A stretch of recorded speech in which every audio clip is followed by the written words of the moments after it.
The year is 1999. A company called Pets.com has just raised hundreds of millions of dollars. It sells pet food online. It has a sock puppet mascot that appears on television. Its IPO values the company at $300 million. 9 months after the IPO, it is gone. It is bankrupt. The sock puppet is auctioned off for assets. The Nasdaq was trading at 5,000 points. Investors were pouring money into anything with a .com attached to its name. Pets.com, Webvan, Boo.com, eToys. By October 2002, the Nasdaq had fallen 78%. $5 trillion in market value had evaporated. The crash was so severe that it contributed to a recession. Hundreds of companies simply disappeared, and then something strange happened. Something that most histories of the .com bubble leave out. The infrastructure survived. Hello and welcome back. I am Gautam, and today I want to tell you a story about bubbles, what they are and also what they are not, and why the question everyone is asking about AI right now, hey, is it a bubble? Maybe exactly the wrong question. Here is what happened after the .com crash that nobody talks about. Before the bubble burst, telecom companies had raised $1.6 trillion on Wall Street and spent $500 billion laying fiber optic cable across the United States, 80 million miles of it, buried under railway beds and highway shoulders, and running under the Atlantic Ocean and under the Pacific Ocean, connecting the world. When the bubble burst, the companies went bankrupt, and that's sad. But the cable stayed in the ground and in the ocean. By 2004, so much fiber had been laid and there were so few companies they were left to use it that the cost of bandwidth had fallen by more than 90%. As late as 2005, 85% of America's broadband capacity was sitting idle and it was going nowhere. And into that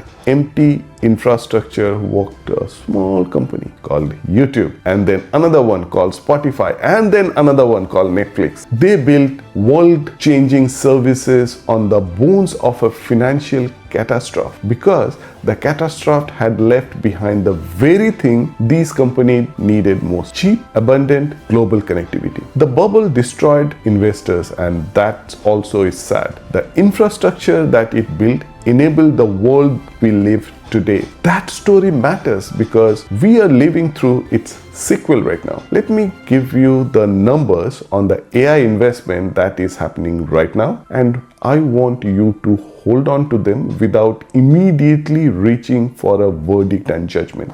Amazon, Alphabet, Meta, Microsoft, they spent nearly $300 billion on CapEx, capital expenditure, in 2025. The majority of that is going into AI infrastructure. For 2026, the 5 largest AI companies are projected to spend over $500 billion combined, more than the GDP of many countries.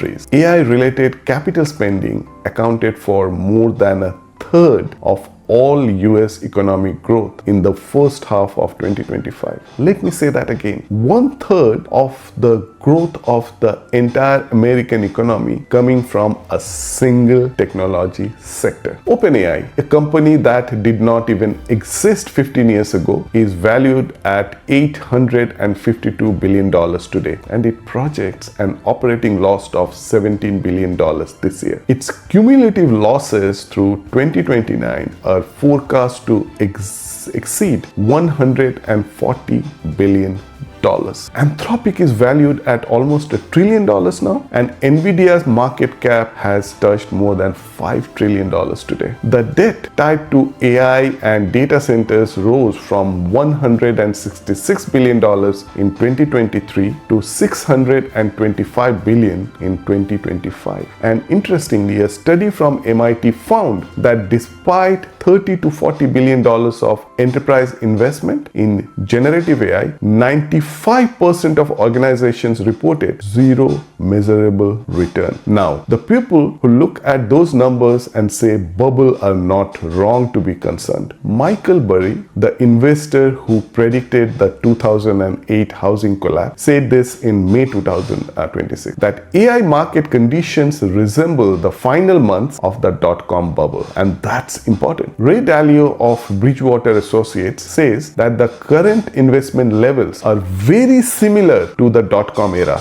Even Sam Altman, the CEO of OpenAI, publicly acknowledged in 2025 that he believed a bubble was underway. The man running the company at the center of the story is saying it out loud. Google CEO Sundar Pichai said publicly that the risk of underinvesting is dramatically greater than the risk of over-investing, which means the largest technology companies in the world know they may be collectively over-investing and are doing it anyway, because stopping unilaterally would simply hand the advantage to a competitor. So it's a cycle, it's a loop. This is what one analyst called a prisoner's dilemma at civilizational scale. But here is the other side of the story, and this is where honest analysis demands we spend equal time. The dot-com bubble was built largely on companies with no revenue, no clear business model, and no realistic path to profitability. Pets.com was spending $2 to acquire every single dollar of revenue. Webvan was building warehouse infrastructure before it had proven that there was any demand. There were not companies that were a little overvalued. They were companies whose fundamental business logic did not work at any price. The AI companies at the center of the current investment cycle are different in one critical respect. They have real revenue, real customers, real products, and the products generating real returns. Nvidia reported first quarter results that showed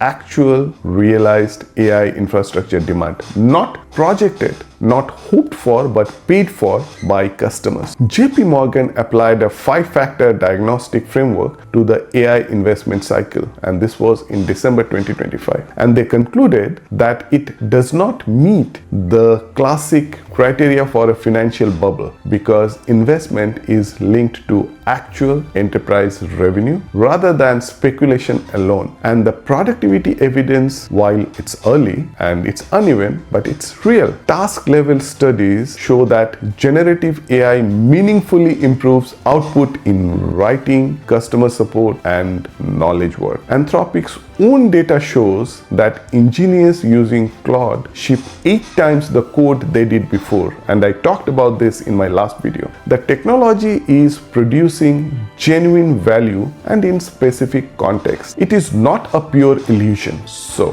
where does that leave us? What is the honest answer to the bubble question? I think the honest answer is both things are true, and the way they are both true is important. The technology is real, the productivity gains are real, the infrastructure being built will outlast the companies building it, just as the fiber outlasted Pets.com and Webvan and Global Crossing. The next generation of services, the ones we cannot name yet because they do not exist yet, will be built on top of what is being constructed right now. That part of the story is not a bubble. It is the foundation of the next decade of the digital economy. But the valuations, the circular flows of investment between companies that are simultaneously each other's customers and suppliers and shareholders, the debt financing being deployed on a timeline that assumes revenue growth that has not yet materialized, the 95% of enterprises reporting no measurable return, as the MIT report said, that part of the story has bubble written through it like the lettering in a stick of a rock. And here is where I want to bring this to the place that matters most to me, because the bubble debate, as it is usually conducted, is a conversation for the investors. It is about whether to buy or sell, whether to get in or get out, whether to time the market or wait for the corrections. But most of the people watching this video are not institutional investors managing billion-dollar portfolios. Most of you are people who live and work in a world that AI is reshaping around you, like me. And right now, whether you are paying attention to the Nasdaq or not, and for those people, the bubble question is almost entirely the wrong question. The right question is, what is being built and who will it serve? What the dot-com bubble burst, the fiber cable stayed in the ground, and YouTube and Netflix and Spotify and the entire streaming economy were built on infrastructure that was laid by companies that went bankrupt. The investor lost, and again, that's sad. But the world benefited. The AI equivalent of the fiber is being laid out right now. The data centers, the foundation models, the infrastructure, the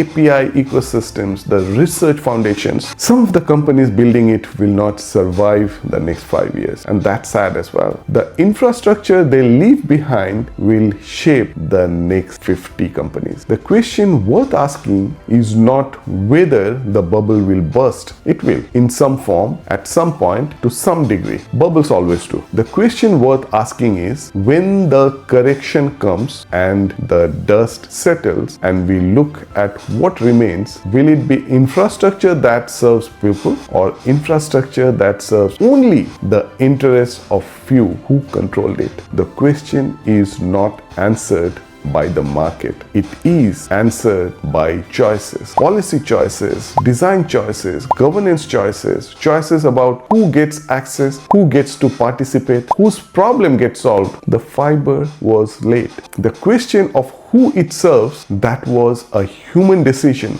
and the same decision is in front of us right now. Thank you. I am Gautam. Think carefully and please always stay curious. And if this made you see technology a little differently, that is exactly why I make these videos. Please subscribe if you want more conversations about technology and what it means to be human in the middle of it. Please subscribe and stay tuned for the next one. Thank you.